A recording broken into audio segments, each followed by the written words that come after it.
wine sales have been really strong, both on the retail side and on the auction side. Zachys just had a recent auction in New York that realized over $10 million in auction sales for the right wines, of course. I mean, our clientele is hugely international. So whatever stage different countries are in terms of COVID lockdowns, there's always someone bidding. And we've got employees in Beijing and Shanghai and all throughout Europe and here in New York. So there's always something going on. But it's true that things have been quite strong. I think people are commuting less. Obviously, people are not going to restaurants, but I know I can speak for myself. Consumption is certainly up, and that means purchasing is up as well. Right. Yeah, no, definitely. I think consumption is up across the board for sure.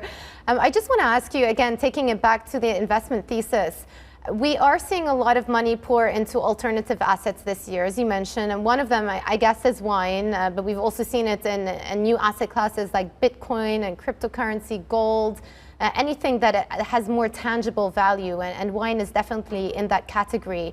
One of the criticisms that comes up, though, is that wine, the secondary market liquidity isn't really there, and the commissions are very high to get involved in that space. So if you're an investor thinking of getting involved, how do you overcome their hesitation? Well, I think wine is, first of all, wine has proven itself it's a proven investment class.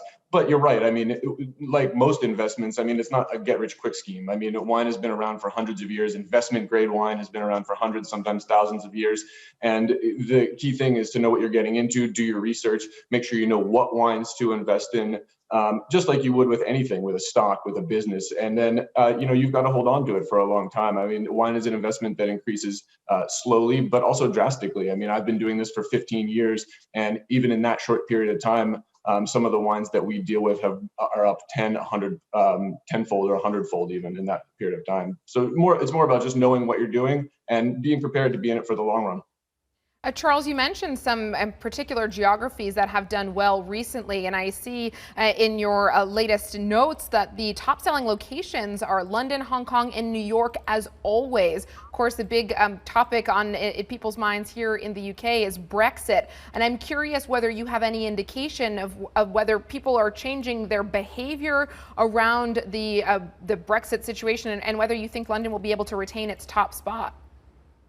We have been monitoring it closely, I think, as everyone else has. But, our clientele is international enough that we haven't seen it affect us yet. It's been mostly talk at this point. I mean, a huge amount of wine that we sell in London goes to other countries in Europe. It goes to our clientele throughout the Pacific Rim, throughout Asia, and even in the United States here, even though we do have tariffs in place for certain European wines right now in the United States, still other wines come here to the United States. So it hasn't affected us yet, but obviously we're going to continue to monitor it very closely.